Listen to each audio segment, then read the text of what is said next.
മാവ് കുഴക്കാതെയും പരത്താതെയും വളരെ സിമ്പിളായിട്ട് തയ്യാറാക്കാൻ പറ്റിയിട്ടുള്ള ഒരു സാൻഡ്വിച്ചിൻ്റെ റെസിപ്പി ആട്ടോ. അപ്പോൾ അതിന് വേണ്ടിയിട്ട് 2 കപ്പ് മൈദയിലേക്ക് 2 കപ്പ് വെള്ളം, ആവശ്യത്തിന് ഉപ്പും ചേർത്ത് കൊടുത്ത് നന്നായിട്ട് മിക്സിയിൽ ബ്ലെൻഡ് ചെയ്തെടുക്കുക. എന്നിട്ട് നന്നായിട്ട് ചൂടായിട്ടുള്ള ഒരു പാനിലേക്ക് ഇതുപോലെ മാവ് ഒഴിച്ചു കൊടുക്കുക. ജസ്റ്റ് ഒന്ന് കുക്കായി വരിക, എന്നിട്ട് മറിച്ച് കൊടുക്കുക. തിരിച്ചും മറിച്ചും ഇട്ടിട്ട് ഇത് നന്നായിട്ടൊന്ന് കുക്ക് ചെയ്ത് പൊന്തിച്ചെടുക്കുക കേട്ടോ.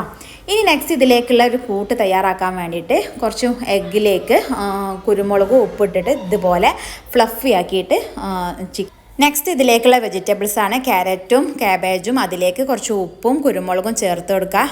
ജസ്റ്റ് 2 സെക്കൻഡ് ജസ്റ്റ് ഒന്ന് കുക്ക് ചെയ്തെടുക്കുക. എന്നിട്ട് അതിലേക്ക് ഫ്ലഫി ആക്കിയിട്ടുള്ള എഗ്ഗ്, മയോണൈസ്, കെച്ചപ്പ് ചേർത്ത് കൊടുത്ത് നന്നായിട്ട് മിക്സ് ചെയ്യുക. ഇനി നമ്മൾ ഇതൊന്ന് റോൾ ചെയ്തെടുക്കുക. അതിന് വേണ്ടിയിട്ട് റൊട്ടിയിലേക്ക് മയോണൈസും കെച്ചപ്പും സ്പ്രെഡ് ചെയ്ത് കൊടുക്കുക. നമ്മുടെ വെജിറ്റബിൾസും ചേർത്ത് കൊടുത്ത് കഴിഞ്ഞിട്ടുണ്ടെങ്കിൽ നല്ല അടിപൊളിയായിട്ടുള്ള സാൻഡ്വിച്ച് തയ്യാറായിട്ടുണ്ട്.